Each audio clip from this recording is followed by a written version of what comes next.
الحمدللہ رب العالمین والصلاة والسلام علی سید الانبیاء والمرسلین۔ آج اپنے ناظرین کے لیے کچھ لوگ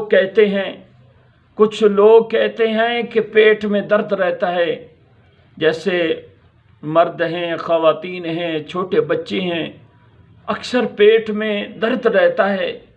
اس درد کو دور کرنے کے لیے بہت ہی پیارا اللہ پاک کی کلام میں سے ایک آیت آپ پڑھیں گے، انشاءاللہ پانی وغیرہ پر دم کر کے پلائیں گے، بہت فائدہ ہوگا۔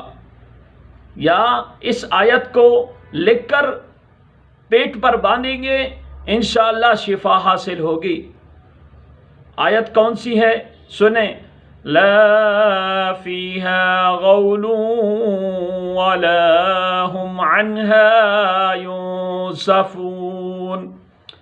یہ آیت 3 مرتبہ پانی پر دم کر کے مریض کو پلا دیں یا کسی کاغذ پر لکھ کر پیٹ پر باندھ دیں، انشاءاللہ شفا حاصل ہوگی۔